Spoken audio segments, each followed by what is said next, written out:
타구스 강 위로 새벽 안개가 걷히고 있었다. 1650년대 리스본의 공기는 소금기와 생선 비린내 그리고 희미한 향신료 냄새가 뒤섞여 코를 찔렀다. 이사벨라 데 노브레가는 저택의 넓은 창가에 서서 이제 막 잠에서 깨어나는 도시의 항구를 무심히 내려다보았다. 창살은 금으로 도금되어 있었지만 그녀에게는 감옥의 그것과 다를 바 없었다.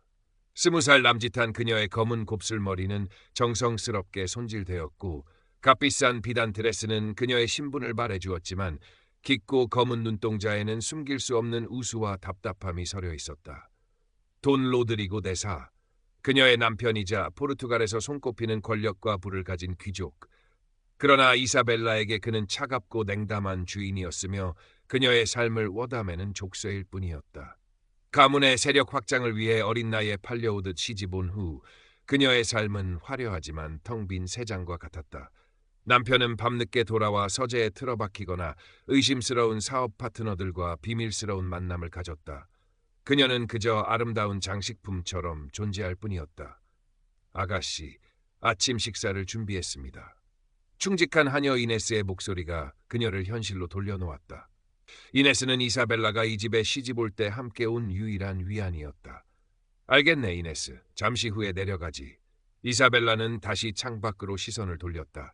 강 건너편 언덕에는 성 조르제 성의 윤곽이 희미하게 보였다. 저 성벽 너머에는 어떤 삶이 있을까? 그녀는 자유를 갈망했지만 무엇을 해야 할지, 어디로 가야 할지 알 수 없었다. 그녀의 세상은 이 저택의 벽 안에 갇혀 있었다. 그날 오후 저택에 새로운 사람이 들어왔다. 남편은 그를 지도 제작 기술을 가진 석이라고 소개했다. 디오고 알메이다. 햇볕에 그을린 피부와 다부진 체격이었지만 거친 뱃사람이라기보다는 무언가 예리하고 지적인 분위기를 풍겼다. 그의 눈빛은 처음 보는 사람을 향한 것치고는 너무 깊고 관찰력이 뛰어나 보였다. 이사벨라는 그의 계획에서 왠지 모를 낯선 기운과 함께 미묘한 호기심을 느꼈다. 그저 평범한 서기일 뿐일까? 아니면 이 숨막히는 저택에 불어온 새로운 바람일까? 디오고 역시 젊고 아름다운 안주인을 조심스럽게 살폈다. 돈 로드리고 대사의 아내, 부패한 권력의 심장부에 피어난 위태롭고 슬픈 눈빛의 꽃. 그녀는 과연 이 집의 비밀을 얼마나 알고 있을까? 수사를 위한 정보원일까? 아니면 또 다른 장애물일까? 그의 마음속에서도 복잡한 생각이 교차했다. 이사벨라는 디오고 알메이다에게서 눈을 떼기 어려웠다. 그는 남편의 서재에서 오래된 지도들을 정리하거나 새로 들어온 선박들의 항해 기록을 필사하는 일을 했다. 그녀는 정원을 산책하거나 도서관에서 책을 읽는 척하며 그의 모습을 훔쳐보곤 했다. 그의 손가락은 잉크로 얼룩져 있었지만 섬세하고 능숙하게 펜을 눌렸다. 때때로 그는 창밖을 내다보며 깊은 생각에 잠기곤 했는데 그럴 때면 그의 얼굴에는 단순한 서기 이상의 고뇌와 결의가 스쳐 지나가는 듯했다. 알메이다 씨, 혹시 이 책에 대해 아시는 것이 있나요? 어느 날 이사벨라는 용기를 내어 도서관에서 그에게 말을 걸었다. 그녀가 펼쳐든 책은 고대 로마 시인의 시집이었다. 여성에게는 금기시되던 학문이었지만 그녀는 몰래 라틴어를 익혀왔다. 디오고는 잠시 놀란 표정을 지었지만 이내 침착하게 대답했다. 오비디우스로군요. 변신 이야기입니까? 세뇨라께서도 고전에 관심이 있으신 줄은 몰랐습니다. 그의 목소리는 낮고 부드러웠지만 눈빛은 여전히 그녀의 의도를 살피는 듯 예리했다. 그저 그림들이 흥미로워서요. 이사벨라는 황급히 둘러댔다. 하지만 디오고는 그녀의 눈빛에서 단순한 호기심 이상의 지적인 갈망을 읽었다. 그 후로 두 사람은 도서관이나 정원에서 우연히 마주칠 때마다 짧은 대화를 나누었다. 이사벨라는 그에게서 자신이 잊고 지냈던 지적 자극과 함께 설명하기 힘든 위안을 느꼈다. 디오고 역시 이사벨라의 총명함과 숨겨진 열정에 점차 매료되었다. 그녀는 단순한 수사 대상의 아내가 아니었다.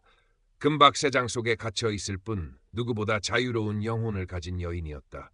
하지만 그는 자신의 진짜 목적을 숨겨야 했다. 돈 로드리고 대사. 그의 탐욕과 불법적인 행위는 포르투갈 왕실의 근간을 흔들고 있었다.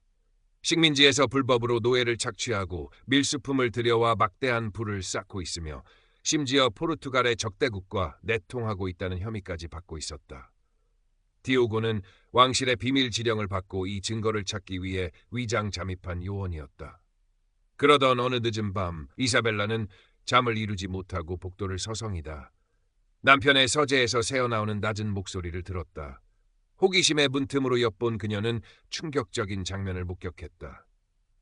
돈 로드리고가 거친 인상의 사내들과 함께 위조된 듯한 선화증권 뭉치를 세고 있었고 그들의 대화에는 브라질, 사라진 노예들, 영국 배 같은 단어들이 오갔다.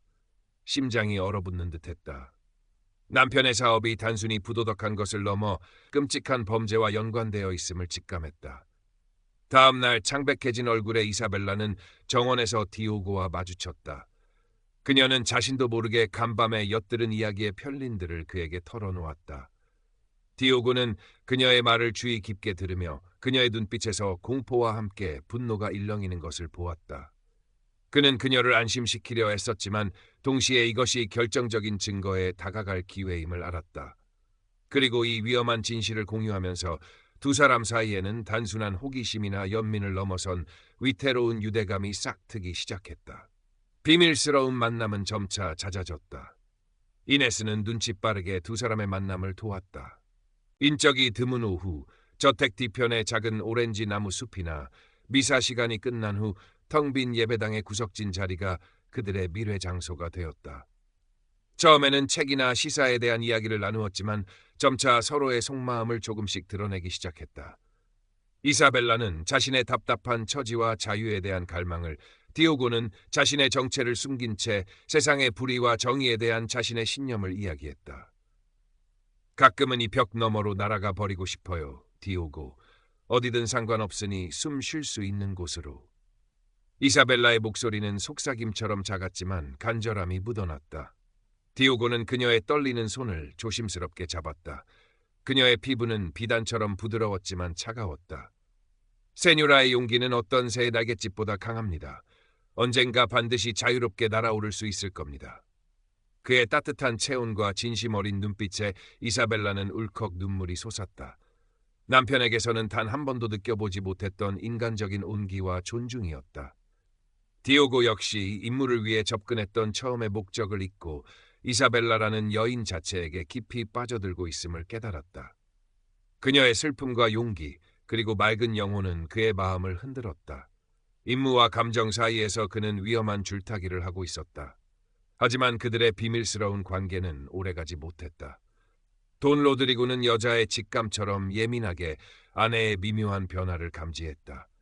이전보다 생기가 돌고 때로는 반항적인 눈빛을 보이는 이사벨라가 그의 심기를 건드렸다. 그리고 그 변화가 새로 들어온 서기, 디오고 알메이다와 관련이 있을지도 모른다는 의심이 싹컸다. 그는 하인들에게 은밀히 이사벨라의 일거수일투족을 감시하라고 지시했고, 심지어 이사벨라가 정기적으로 고해성사를 하는 부패한 신부에게 뒷돈을 찔러주며 그녀의 속내를 캐내려 했다. 저택 안의 공기는 점점 더 차갑고 무거워졌다. 이사벨라는 자신과 디오고를 향해 조여오는 감시의 눈길을 느끼며 불안에 떨었다.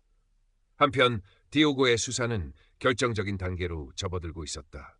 이사벨라가 흘린 정보와 그동안 비밀리에 수집한 자료들을 종합한 결과 돈 로드리고의 범죄는 예상보다 훨씬 더 거대하고 추악했다. 그는 불법 노예 거래로 막대한 부를 축적했을 뿐 아니라 그 자금으로 포르투갈의 적대국인 스페인과 비밀리에 접촉하며 반역을 모의하고 있었다. 결정적인 증거는 로드리고의 서재 깊숙한 곳, 숨겨진 금고 안에 있을 가능성이 높았다. 하지만 그곳은 로드리고 외에는 아무도 접근할 수 없는 곳이었다. 디오고는 이사벨라의 도움이 절실했다. 그러나 그녀를 이 위험한 일에 끌어들이는 것은 그녀의 목숨을 담보로 하는 것이나 마찬가지였다. 그는 깊은 고뇌에 빠졌다. 이사벨라에 대한 감정이 커질수록 그녀를 위험에 빠뜨리고 싶지 않은 마음과 임무를 완수해야 한다는 책임감 사이의 갈등은 더욱 격렬해졌다. 결단의 순간이 다가왔다. 디오고는 더 이상 이사벨라에게 진실을 숨길 수 없다고 판단했다. 어느 달빛 희미한 밤, 그는 늘 만나던 오렌지나무 숲에서 이사벨라를 기다렸다. 그의 표정은 어느 때보다 비장했다. 이사벨라, 당신에게 꼭 해야 할 말이 있습니다. 그의 낮은 목소리에 이사벨라는 불길한 예감을 느꼈다. 디오고는 자신의 진짜 신분과 임무, 그리고 돈 로드리고의 추악한 범죄 전모를 털어놓았다. 왕실 비밀 요원이라는 사실, 남편이 단순한 부패 관리가 아니라 반역자일 수도 있다는 진실은 이사벨라에게 엄청난 충격이었다. 머릿속이 하얗게 비는 듯했다. 자신이 사랑에 빠진 남자는 처음부터 의도를 가지고 접근했던 것이고, 자신을 속박했던 남편은 상상 이상의 악마였다. 배신감, 사랑, 두려움, 그리고 분노가 뒤섞여 그녀의 마음을 갈기갈기 찢어놓았다. 그럼 처음부터 날 이용할 생각이었나요? 이사벨라의 목소리가 가늘게 떨렸다. 눈물이 뺨을 타고 흘러내렸다. 처음에는 그랬을지도 모릅니다. 하지만 당신을 알게 되면서 모든 것이 변했습니다, 이사벨라. 당신을 향한 내 감정은 진심입니다. 하지만 지금 이 순간에도 당신의 남편은, 돈 로드리고는 이 나라를 위험에 빠뜨리고 수많은 사람들을 고통 속에 몰아넣고 있습니다. 그를 막아야 합니다. 디오고는 그녀의 어깨를 잡고 간절하게 말했다. 그의 눈빛에는 임무에 대한 책임감과 함께 이사벨라를 향한 진실한 연민과 사랑이 담겨 있었다. 이사벨라는 혼란스러웠다. 디오고를 믿어야 할까? 만약 그를 돕는다면 자신은 남편을 배신하는 것이고 발각될 경우 어떤 끔찍한 결과를 맞이할지 모른다. 하지만 로드리고의 악행을 모른 척할 수도 없었다. 자신처럼 고통받는 이름 모를 노예들과 어쩌면 전쟁의 참화 속으로 빠져들지도 모를 조국을 생각했다. 그리고 무엇보다 디오고를 이대로 위험 속에 혼자 둘 수 없었다. 그녀는 깊은 숨을 내쉬고 눈물을 닦으며 결연한 눈빛으로 디오고를 바라보았다. 내가 뭘 하면 되죠? 그녀의 결심은 디오고에게 큰 힘이 되었다. 두 사람은 함께 위험한 계획을 세우기 시작했다. 결정적인 증거가 숨겨져 있을 로드리고의 서재 비밀 금고. 그곳에 접근할 수 있는 유일한 열쇠는 로드리고가 항상 목에 걸고 다니는 작은 펜던트 안에 숨겨져 있었다. 이사벨라는 로드리고가 주최하는 다음 연애 날 밤 그가 술에 취해 경계심이 풀어진 틈을 타 열쇠를 잠시 빼내기로 했다. 그리고 디오고는 그 시간에 맞춰 서재에 잠입해 증거를 찾아내기로 했다. 모든 것이 완벽하게 맞아떨어져야 하는 숨막히는 계획이었다. 실패는 곧 죽음을 의미했다. 연애 날 밤이 되었다. 돈 로드리고의 저택은 리스본의 고위 귀족들과 부유한 상인들로 북적였다. 화려한 샹들리에 아래 음악이 흐르고 웃음소리가 넘쳤지만 이사벨라의 심장은 터질 듯이 뛰었다. 그녀는 애써 미소를 지으며 손님들을 맞았지만 손끝은 차갑게 식어 있었다. 디오고는 하인들 틈에 섞여 눈에 띄지 않게 움직이며 때를 기다렸다. 시간이 흐르고 로드리고는 예상대로 술에 취해 있었다. 그는 거만하게 웃으며 사업 파트너들과 이야기를 나누고 있었고 목에 걸린 펜던트가 셔츠 밖으로 살짝 나와 있었다. 이사벨라는 심호흡을 하고 그에게 다가갔다. 여보, 잠시 바람 좀 쐬지 않으시겠어요? 안색이 좋아 보이지 않아요. 그녀는 그의 팔에 자연스럽게 기대며 떨리는 손으로 그의 목덜미 근처를 매만졌다. 로드리고는 술 기운에 기분이 좋았는지 별다른 의심 없이 그녀를 따라 테라스로 향했다. 어두운 테라스에서 이사벨라는 그의 주의를 다른 곳으로 돌리며 연습한 대로 재빨리 펜던트를 풀어내 작은 주머니에 숨겼다. 심장이 목구멍까지 차오르는 것 같았다. 이사벨라는 재빨리 연회장으로 돌아와 눈짓으로 이네스에게 신호를 보냈다. 이네스는 미리 약속된 대로 펜던트를 받아 디오고에게 전달했다. 이제 모든 것은 디오고에게 달렸다. 그는 어둠을 틈타 로드리고의 서재로 향했다. 서재 문은 잠겨 있었지만 그는 미리 준비해둔 도구로 능숙하게 자물쇠를 풀었다. 서재 안은 로드리고의 취향대로 사치스럽게 꾸며져 있었다. 그는 곧장 거대한 책상 뒤 벽난로 옆에 숨겨진 공간으로 다가갔다. 이사벨라가 알려준 위치였다. 펜던트 안의 작은 열쇠로 금고문을 열자 그 안에는 두툼한 장부들과 밀봉된 서신들이 가득했다. 디오고는 재빨리 가장 중요해 보이는 문서들을 챙겨 품 안에 숨겼다. 불법 노예 거래 명부, 스페인 귀족과 주고받은 반역 모의 서신들, 모든 것이 담겨 있었다. 증거를 챙겨 서재를 빠져나오려는 순간 복도 저편에서 발소리가 들려왔다. 로드리고였다. 그는 예상보다 일찍 연회장을 빠져나온 모양이었다. 디오고는 숨을 죽이고 커튼 뒤로 몸을 숨겼다. 로드리고는 비틀거리며 서재로 들어와 의자에 털썩 주저앉았다. 그는 혼잣말로 무언가를 중얼거리더니 이내 코를 골며 잠이 들었다. 디오고는 조심스럽게 서재를 빠져나와 이사벨라에게 성공했다는 신호를 보냈다. 두 사람은 안도의 한숨을 내쉬었지만 아직 끝난 것이 아니었다. Current Part Characters 언펠렉 4 Total Characters 93패드 22. 다음 날 새벽 디오고는 확보한 증거들을 가지고 리스본 외곽의 작은 수도원에 있는 연락책 마테우스 신부를 찾아갔다. 마테우스 신부는 돈 로드리고 같은 부패한 귀족들의 탐욕에 환멸을 느끼고 비밀리에 왕실을 돕고 있는 인물이었다. 증거를 확인한 마테우스 신부의 얼굴은 경악으로 물들었다. 이럴 수가. 로드리고 경이 이 정도까지 타락했을 줄이야. 당장 왕실에 보고해야 하네. 하지만 조심해야 해. 로드리고는 리스본 곳곳에 귀와 눈을 심어 놓았네. 특히 종교재판소에도 그의 입김이 닿아 있으니 섣불리 움직였다가는 오히려 역공을 당할 수 있네. 디오고는 고개를 끄덕였다. 이제부터는 시간과의 싸움이었다. 로드리고가 자신이 감시당하고 있다는 사실이나 증거가 유출되었다는 것을 눈치채기 전에 모든 것을 끝내야 했다. 하지만 로드리고는 생각보다 교활했다. 연회 다음 날 아침 그는 목에 펜던트가 없어진 것을 발견했다. 처음에는 술김에 잃어버렸다고 생각했지만 곧 서재의 미묘한 변화와 이사벨라의 불안한 눈빛을 포착했다. 그의 의심은 확신으로 변했다. 분노한 그는 즉시 이사벨라를 추궁했다. 어젯밤 내 서재에 들어갔었나? 아니면 그놈 디오고 알메이다를 끌어들인 건가? 로드리고의 서슬퍼런 기세에 이사벨라는 공포에 질렸지만 애써 침착함을 유지하며 부인했다. 하지만 로드리고는 그녀의 말을 믿지 않았다. 그는 이사벨라를 방에 가두고 외부와의 모든 접촉을 차단했다. 그리고 즉시 부하들을 풀어 디오고 알메이다를 찾기 시작했다. 동시에 그는 자신의 권력을 이용해 디오고를 반역죄와 이단 혐의로 종교재판소에 고발할 준비를 했다. 모든 증거를 없애고 디오고와 이사벨라를 영원히 침묵시키려는 속셈이었다. 방에 갇힌 이사벨라는 절망감에 휩싸였다. 디오고는 무사할까? 계획이 발각된 걸까? 그녀는 창밖을 바라보며 초조하게 시간을 보냈다. 그때 문 밖에서 이네스의 조심스러운 목소리가 들렸다. 아가씨, 저예요. 주인님 몰래 왔어요. 이네스는 문틈으로 작은 쪽지를 밀어넣었다. 디오고가 보낸 것이었다. 오늘 밤 자정, 타구스 강변 히베이라 다스나우스의 제3부두 로드리고가 불법 노예와 밀수품을 실은 배를 몰래 출항시킬 계획. 현장을 덮쳐 모든 것을 끝내겠소. 부디 몸 조심하시오. 당신의 용기가 나에게 힘을 주오. 이사벨라는 쪽지를 읽고 가슴이 뛰었다.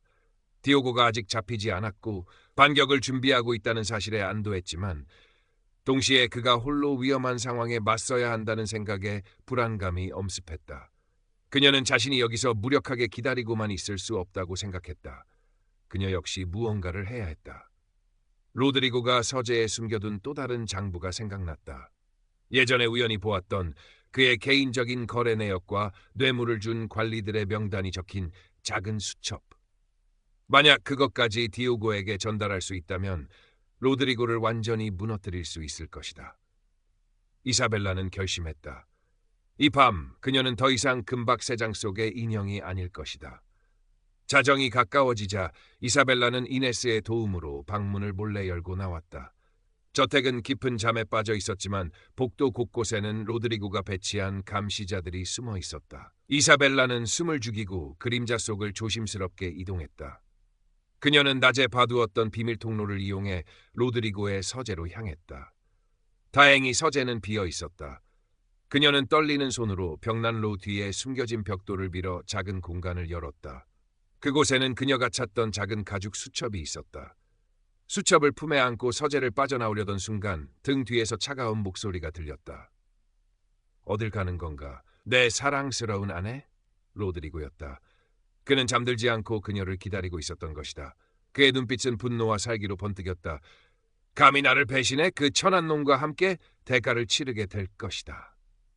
로드리고가 그녀에게 달려들려는 순간 이네스가 복도 끝에서 소리쳤다. 주인님, 정문 쪽에 수상한 자들이 나타났습니다. 로드리고는 잠시 망설였다. 이사벨라는 그 틈을 놓치지 않고 복도를 달려 정원으로 뛰쳐나갔다.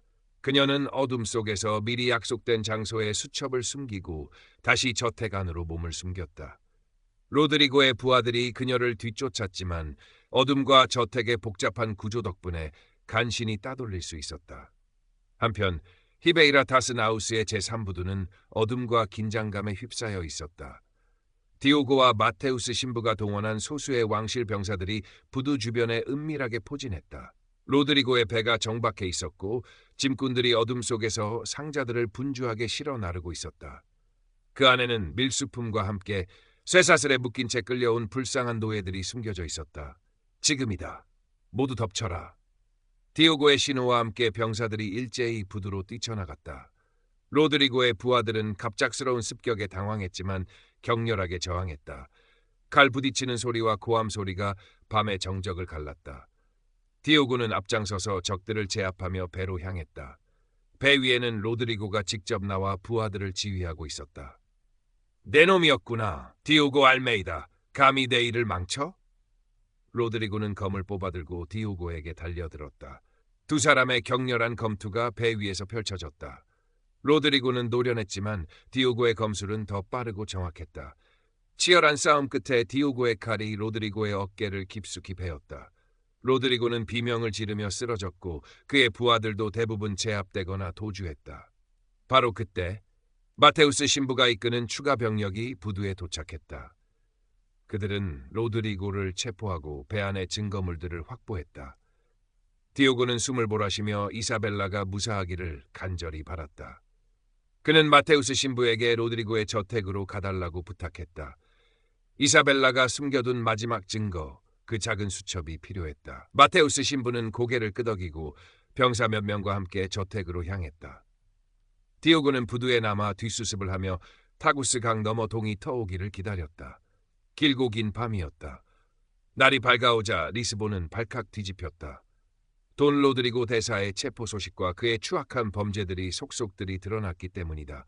불법 노예 거래, 밀수, 심지어 반역 모의까지. 그의 몰락은 포르투갈 귀족 사회에 큰 충격을 안겨주었다. 이사벨라가 목숨을 걸고 숨겨둔 작은 수첩은 로드리고와 결탁했던 부패한 관리들의 명단까지 밝혀내는 결정적인 증거가 되었다. 그의 불법적인 사업망은 와해되었고 리스본 사회에 만연했던 부패에 경종을 울렸다. 로드리고는 모든 재산을 몰수당하고 왕실 재판에서 종신형을 선고받아 악명 높은 아프리카의 식민지 감옥으로 보내졌다. 그곳에서 그는 병과 외로움 속에서 비참한 최후를 맞이했다는 소문만 간간히 들려왔다. 이사벨라는 마침내 로드리고의 속박에서 벗어나 자유의 몸이 되었다. 하지만 그녀의 미래는 여전히 불투명했다. 남편을 배신하고 젊은 남자와 내통했다는 스캔들은 귀족 사회에 빠르게 퍼져나갔고 그녀를 향한 시선은 동정보다는 비난과 호기심에 가까웠다. 그녀가 용기를 내어 불의에 맞섰다는 사실보다는 금지된 사랑에 눈이 멀었다는 자극적인 이야기가 사람들의 입에 오르내렸다. 리스본에서 그녀가 이전과 같은 삶을 살아가기는 어려워 보였다. 디오고는 임무를 성공적으로 완수했다. 그는 왕실로부터 공로를 인정받아 높은 관직을 제안받았지만 정중히 거절했다. 그의 마음은 이미 다른 곳에 있었다. 그는 이사벨라를 찾아갔다. 그녀는 여전히 그 저택에 머물고 있었지만 이제 그곳은 더 이상 감옥이 아니었다. 창백했지만 그녀의 눈빛에는 이전에는 볼 수 없었던 강인함과 평온함이 깃들어 있었다. 이사벨라. 디오고는 그녀의 이름을 불렀다. 이제는 위장 신분 뒤에 숨을 필요도 임무 때문에 망설일 필요도 없었다. 이사벨라는 조용히 미소 지으며 그를 맞이했다. 디오고, 당신 덕분에 나는 다시 숨 쉴 수 있게 되었어요. 아니요, 이사벨라. 당신의 용기가 우리 모두를 구한 겁니다. 당신이 없었다면 불가능했을 겁니다. 두 사람은 한동안 말없이 서로를 바라보았다. 함께 겪었던 위험과 고통, 그리고 그 속에서 싹튼 깊은 사랑이 그들의 눈빛 속에서 조용히 빛나고 있었다. 이제 어떻게 할 거죠? 이사벨라가 먼저 물었다. 리스본을 떠날 생각입니다. 이곳에서의 내 임무는 끝났고 당신 없이는 나 역시 이곳에 머물 이유가 없습니다. 디오고는 그녀의 손을 잡으며 말했다. 나와 함께 가주시겠소, 이사벨라? 어디가 될지는 모르지만 당신과 함께라면 어디든 새로운 시작을 할 수 있을 것 같소. 이사벨라의 눈에 다시 눈물이 고였다. 하지만 이번에는 슬픔이나 두려움의 눈물이 아니었다. 희망과 감사의 눈물이었다. 그녀는 고개를 끄덕였다. 네, 디오고. 당신과 함께라면 어디든 좋아요. 며칠 후 이사벨라와 디오고는 최소한의 짐만을 챙겨 작은 배에 올랐다. 그들을 배웅하는 것은 충직한 하녀 이네스뿐이었다. 배는 타구스 강을 따라 바다로 나아갔다. 그들의 목적지는 정해지지 않았다. 어쩌면 브라질의 광활한 땅일 수도, 아니면 포르투갈의 어느 조용한 시골 마을일 수도 있었다. 미래는 여전히 불확실했지만 두 사람은 서로에게 의지하며 함께 나아갈 것이었다. 과거의 그림자를 뒤로하고 그들 앞에 펼쳐진 것은 비록 안개 속일지라도 분명 희망이라는 이름의 새로운 지평선이었다. 정의는 실현되었고 억압 속에서도 피어난 사랑은 마침내 자유를 향해 돛을 올렸다. 이사벨라는 배의 난간에 기대어 멀어지는 리스본의 풍경을 바라보았다. 한때 그녀를 가두었던 화려한 감옥, 이제 그곳은 과거의 기억일 뿐이었다. 옆에는 디오고가 그녀의 어깨를 감싸 안고 함께 수평선을 바라보고 있었다. 그의 존재만으로도 그녀는 세상 무엇과도 바꿀 수 없는 안정감을 느꼈다. 후회하지 않아요? 디오고가 낮은 목소리로 물었다. 그의 눈빛에는 여전히 그녀에 대한 걱정이 어려 있었다. 이사벨라는 고개를 저으며 미소 지었다. 후회라니요. 당신을 만나지 못했다면 나는 평생 그 황금 세장 속에서 시들어갔을 거예요. 진정한 삶이 무엇인지도 모른 채 당신은 나에게 자유뿐만 아니라 사랑과 용기를 주었어요. 그녀의 진심 어린 말에 디오고의 얼굴에도 부드러운 미소가 번졌다. 그는 그녀의 이마에 가볍게 입을 맞추었다. 그들의 여정은 순탄하지만은 않았다. 새로운 땅에서의 삶은 낯설고 고단했다. 귀족 부인으로 살았던 이사벨라에게 소박한 생활은 쉽지 않았고 비밀 요원으로 살았던 디오고 역시 평범한 삶에 적응하는 데 시간이 필요했다. 때로는 과거의 그림자가 그들을 따라다니는 듯했고 미래에 대한 불안감이 엄습하기도 했다. 하지만 그들은 서로를 의지하며 모든 어려움을 헤쳐나갔다. 이사벨라는 숨겨왔던 지적 능력을 발휘해 작은 학교를 열어 아이들을 가르쳤고 디오고는 지도 제작 기술과 항해 경험을 살려 무역상 일을 도왔다. 그들은 비록 풍족하지는 않았지만 서로를 존중하고 사랑하며 진정한 의미의 가정을 이루어갔다. 시간이 흘러 리스본의 스캔들은 사람들의 기억 속에서 희미해졌다. 돈 로드리고의 이름은 부패와 몰락의 상징으로만 남았다. 이사벨라와 디오고가 어디서 어떻게 살아가고 있는지 아는 사람은 거의 없었다. 하지만 그들이 정착한 작은 해안 마을에서는 서로를 깊이 아끼는 아름다운 부부에 대한 이야기가 조용히 전해졌다. 폭풍우 치는 밤에도 서로의 손을 놓지 않았고 낯선 땅에서도 용기와 희망을 잃지 않았던 사람들. 그들의 사랑 이야기는 억압과 불의 속에서도 인간 정신은 결코 꺾이지 않으며 진정한 사랑은 어떤 역경도 이겨낼 수 있다는 작은 증거처럼 남아 잔잔한 파도 소리와 함께 오래도록 사람들의 마음에 울림을 주었다. 타구스 강변에 슬픈 눈동자를 가졌던 여인은 이제 햇살 가득한 바닷가에서 진정한 행복의 미소를 짓고 있었다.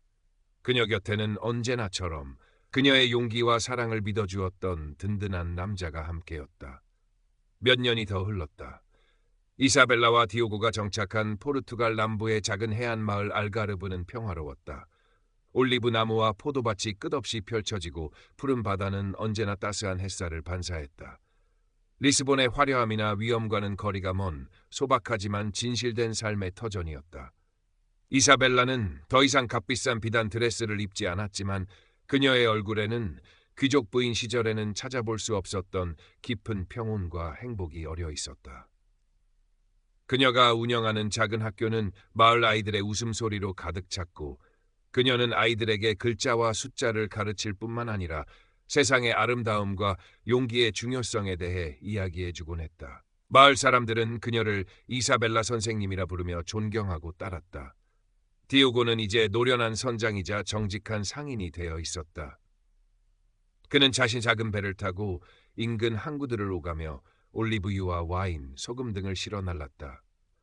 과거 비밀 요원 시절의 날카로움은 부드러운 연륜으로 바뀌었지만 불의를 보면 참지 못하는 강직함은 여전했다. 그는 마을 사람들의 어려운 일을 돕는 데 앞장섰고 모두에게 신뢰받는 존재가 되었다. 어느덧 그들에게는 두 아이가 생겼다. 아들은 아버지를 닮아 총명하고 모험심이 강했고 딸은 어머니를 닮아 따뜻하고 지혜로웠다. 저녁이면 온 가족이 모여 소박하지만 정성껏 차린 식사를 함께하고 벽난로 앞에 앉아 도란도란 이야기를 나누는 것이 그들의 가장 큰 행복이었다. 이사벨라는 아이들에게 책을 읽어주었고 디오고는 자신이 항해하며 겪었던 신기한 이야기들을 들려주었다. 가끔 밤하늘의 별을 보며 이사벨라는 리스본에서의 삶을 떠올렸다. 돈 로드리고의 차가운 눈빛, 숨막히는 저택, 금지된 사랑의 설렘과 두려움, 마치 다른 사람의 삶처럼 아득하게 느껴졌다. 그녀는 자신들이 얼마나 많은 위험을 넘어서 이곳까지 왔는지 새삼 깨달았다. 만약 그때 용기를 내지 못했다면, 만약 디오고를 믿지 못했다면 지금의 행복은 없었을 것이다. 무슨 생각해요? 어느새 다가온 디오고가 그녀의 어깨에 팔을 둘렀다. 그냥 우리가 함께 여기까지 온 것이 기적 같아서요. 이사벨라가 그의 가슴에 기댔다. 기적이 아니라 당신의 용기가 만들어낸 현실이오, 이사벨라. 디오고는 그녀의 머리카락에 입을 맞추며 속삭였다. 당신은 내 삶의 등대였고 지금도 여전히 그렇소. 두 사람은 말없이 서로를 안고 밤하늘을 바라보았다. 수많은 별들이 반짝이는 밤하늘 아래 그들의 사랑은 평범한 일상 속에서 더욱 단단하게 빛나고 있었다. 억압과 부패라는 거대한 폭풍우를 헤치고 나온 그들의 삶은 이제 잔잔한 바다처럼 평화롭고 깊어졌다. 그들이 함께 일군 삶은 어둠 속에서도 희망을 찾고 용기를 내어 나아간다면 진정한 행복을 찾을 수 있다는 살아있는 증거였다. 해안가에 부딪히는 파도 소리가 자장가처럼 밤의 정적 속으로 스며들었다. 세월은 강물처럼 흘러 이사벨라와 디오고는 어느덧 백발이 성성한 노부부가 되었다. 알가르브의 해안 마을은 여전히 평화로웠고 그들의 아이들은 각자의 가정을 이루어 씩씩하게 살아가고 있었다. 손주들의 재롱을 보는 것이 이제 노부부의 가장 큰 낙이었다. 이사벨라는 더 이상 학교에서 아이들을 직접 가르치지는 않았지만 마을의 존경받는 어른으로서 지혜로운 조언